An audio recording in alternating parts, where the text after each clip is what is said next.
How to tag everyone in a WhatsApp group. Hi everyone, welcome back to our channel.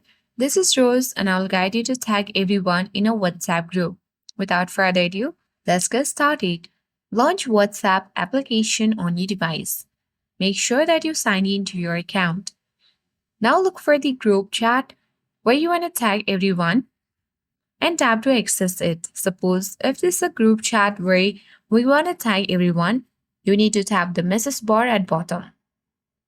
Tap on the at and then list of your members on this group chat will appear.